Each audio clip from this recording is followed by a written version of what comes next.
My dear, from now on, I will always follow you no matter what it costs me, the handsome hero on the TV screen said, embracing the beautiful heroine. Samantha sighed. Her husband hadn't hugged her in so long, and changed the channel. In a couple of minutes, her favorite cooking show would start, which the housewife enjoyed. Samantha was a little over 40. Her looks were still attractive, her figure still slim. She enjoyed morning runs, and her gray eyes hadn't lost their expressiveness. 22 years ago, she had married Christopher Turner. Back then, they had decided to start their own business by opening a home appliance store. At that time, they couldn't afford to hire a salesperson, so Samantha had to drop out of university where she studied economics. It was a tough decision for her, but Chris said that since they now lived together, they should share one dream between the two of them. And then their daughters were born. Samantha could no longer participate in the business. She had to stay home and raise the kids. That's when the woman developed a passion for cooking, writing down interesting recipes from all over the world, trying to delight her family every day with something tasty and unusual. It was her way of fighting the mundane. Many years have passed since then. Her elder daughter was herself married now, raising kids and working as an accountant at a good company. And her younger daughter had enrolled in a teaching college in a nearby town, living in a dorm. Only Samantha kept watching cooking shows out of habit and making incredible dinners for her husband, Chris. The woman looked at the clock. It was almost 9 p.m. Outside, it was completely dark, and the yellow street lamps lit the way for people hurrying home after work. "Where is Christopher?" Samantha worried. "Lately, he's been coming home later and later. Can the store be having problems?" At that moment, the entrance door opened and her husband walked into the house. He took off his coat in the hallway and went into the living room. "Are you going to eat?" His caring wife fussed around him. "No, I'm tired. I'll go watch some TV," Chris said. Samantha sighed quietly. Lately, she'd been feeling invisible, as if she wasn't even there. Her husband would leave in the morning, come back in the evening, and wouldn't say a word to her all day. She went into the hallway and picked up her husband's fallen coat, and shuddered. The coat smelled of women's perfume, and there was a long blonde hair caught on the sleeve. "How nasty," Samantha thought. "How nasty." She sat down on the small sofa. Her legs gave way. Her heart faltered. Could misfortune have come to their family? A mistress? A homewrecker? No, it can't be. I've done so much for Chris. I helped him in everything and gave him so many years of my life. No, I can't believe he'd do this to me. She entered the living room. Her husband was napping on the couch. Should I wake him up? But what would I say to him? Accuse him of taking another woman? But what if it's just a coincidence and I make a scene over nothing? A few days passed. Christopher kept working late, and he still smelled of someone else's perfume.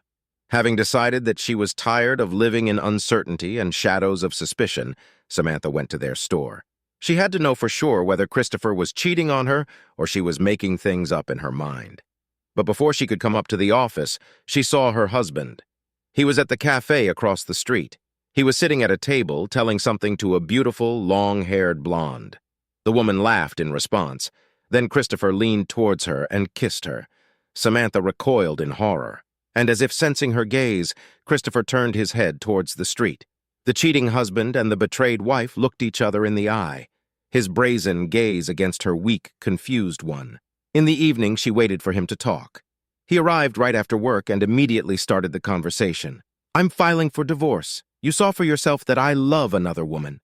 But our life together, so many years. The past is in the past. I want another life. I want to see a beautiful, interesting woman next to me, and you." He made a gesture as if throwing out an unnecessary thing. "And me? Anyway, I'm giving you time to move out of this house by the end of the week. Lisa and I have decided to sell it." "But don't I have the right to—" Samantha was horrified by her husband's words. "Rights?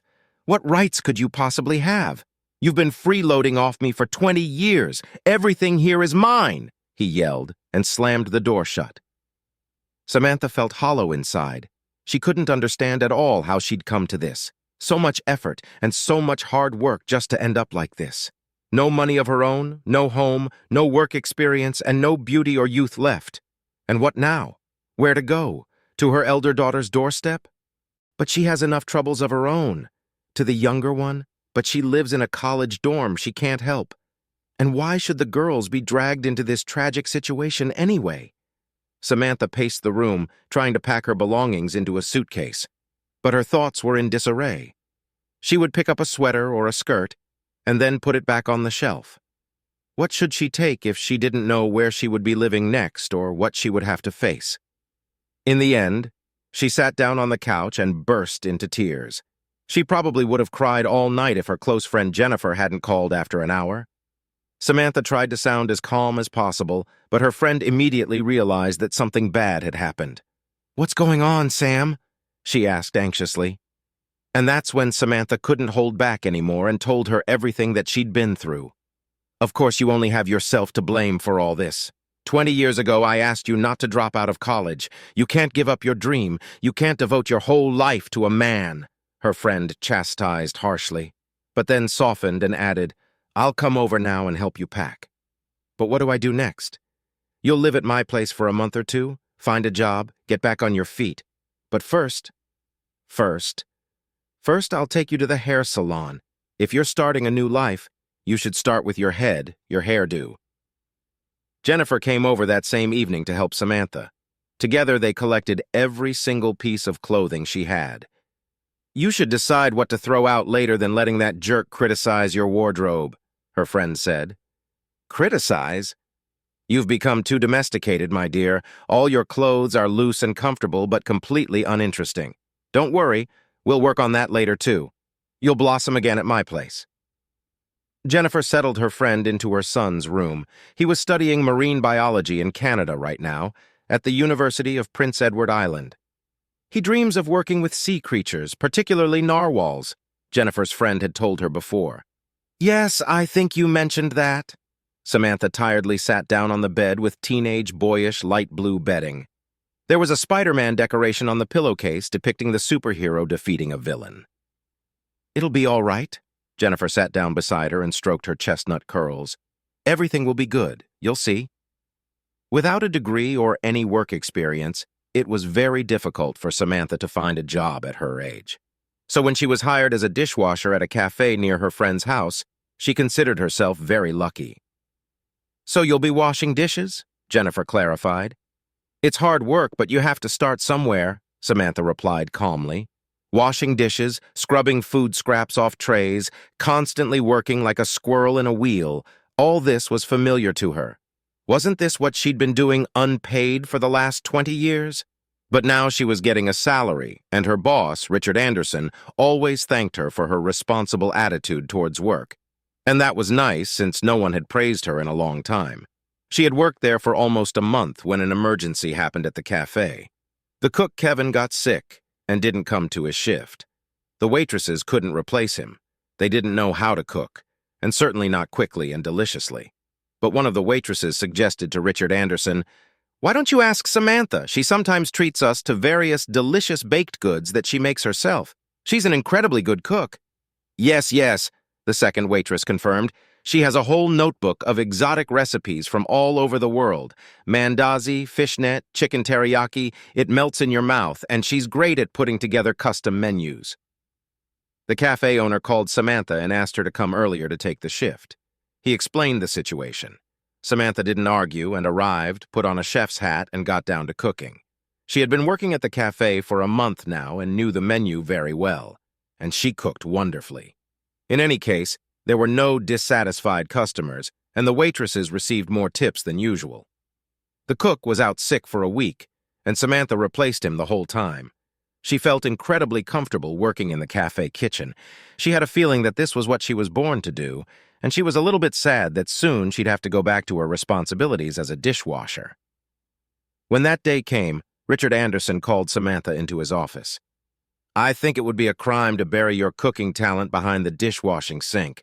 But I can't hire you as a full-time cook after all. Kevin has been with me since the cafe opened, and he's also capable and responsible." "I understand," Samantha nodded. "That's why I'd like to offer you another option. I have this friend, Brian, who's opening a cinema cafe. It's an unusual format that requires a creative approach to the menu. He's been looking for the right person for a while, but hasn't found a good fit yet. I think you'd be perfect for him. What do you think about the idea?" "It sounds wonderful." Samantha's heart filled with hope. "Come home after your shift today and I'll go talk to him." "Thank you so much." "It's too early to thank me." At dinner that night, Samantha kept glancing at her phone. She was nervous and barely touched her food. Jennifer noticed her friend's state. "What's going on?" she asked.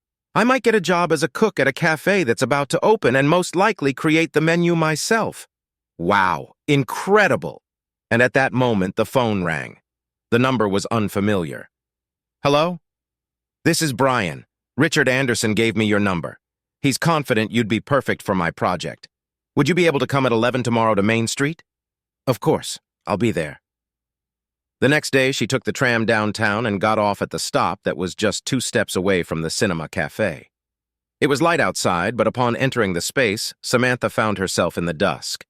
Thick velvet curtains, dim lamps, a large screen, and a wall covered in thousands of movie star photographs immediately immersed her in the atmosphere of cinema. The cafe owner, Brian, was standing at the bar talking to the staff. Samantha had never seen this man before, but she was certain that this serious person engrossed in his business was Brian. He also turned his head towards her as soon as she walked in and smiled. After the introductions, Brian started telling Samantha what he envisioned for the menu. There should be several types of menus. An everyday standard is one so that a guest can come in at any time and have a meal. The second type will feature national cuisines. So, for example, if we're doing a French film week, the menu should be French. If it's a Japanese anime week, then the food should be Japanese. He watched her reaction carefully. "That won't be a problem." "Wonderful," he smiled. "And there will also be a cinema plus wine event format with wine tastings and screenings of classic movies. For those, I'll need you to prepare small bites suitable for specific kinds of wines. We don't want our guests getting heavily drunk after all," he winked. Samantha was completely charmed by Brian. A pleasant conversationalist with a sense of humor, passionate about his work, and capable of infecting those around him with enthusiasm. He had assembled a good team, and Samantha was already eager to work with him. Brian took her to the kitchen. She looked around, making notes. "A few more things will need to be purchased. For instance, a wok pan for Asian dishes." She walked further, and he realized that in her mind, she was already figuring out what would be placed where. Spices here, vegetables there. They would buy greens in pots so that it's always perfectly fresh. "When are we opening?" "In a week." "Then we need to buy groceries and some dishware and start preparing test dishes. There's little time left." "We can go now if you already know what else needs to be purchased," he agreed. "Give me 20 minutes. Left alone in the kitchen, Samantha imagined herself cooking there, creating her menu and writing out technological cards for dishes. Dreaming, she made a list and came inspired into the hall. "Ready?" Brian asked and showed her to the car. That evening, Jennifer and Samantha were sitting in the apartment kitchen over a cup of tea discussing plans. Both of them felt inspired, and Jennifer noticed that for the first time, Samantha didn't mention her ex-husband. And in the morning, already at the cafe, Samantha started preparing dishes. They would hold a tasting and begin compiling the first standard menu. She sliced bread, toasted the slices on a grill, then topped them with pre-marinated tomatoes, olive oil, and garlic. The bruschetta turned out aromatic and attractive. The caprese salad with mozzarella and pesto sauce also looked colorful. The Caesar salad with croutons, bacon, and parmesan made Samantha's mouth water. She also baked chicken, cooked meat for sandwiches, and prepared several types of sauces. At first, she was helped by Brian and the staff, but soon they had to go about their other responsibilities, and Samantha remained alone in the kitchen. She wasn't used to working in such a huge space and was afraid to make a mistake. But gradually, she immersed herself in cooking, and everything turned out the way she imagined. In the end, she even improvised a dessert, cut ripe peaches into slices, grilled them, and served with a scoop of vanilla ice cream. She wasn't sure if the dessert would fit into the menu, but it looked great and tasted delicious. The tasting was scheduled for the evening. There were many guests. The cinema cafe was open for a limited number of people for the tasting. Samantha, in a chef's hat, was constantly running around the tables and asking the guests for their opinions. They tried a bit of everything and wrote their reviews. Everyone was full of praise for the food. The most memorable moment for Samantha was when she heard a little girl tell her mom, "Mommy, this ice cream with peaches is like magic." The next day, Samantha found out that she got the job. Brian was so impressed with her cooking and the positive feedback from the tasting that he offered her a position as the main cook at the cinema cafe. Samantha was overjoyed. It was a dream come true. She could hardly believe her luck. She thanked Jennifer for her support and moved out of her friend's apartment. Now Samantha had her own place and a job she loved. She felt like she was finally living for herself, pursuing her passion, and building a new life.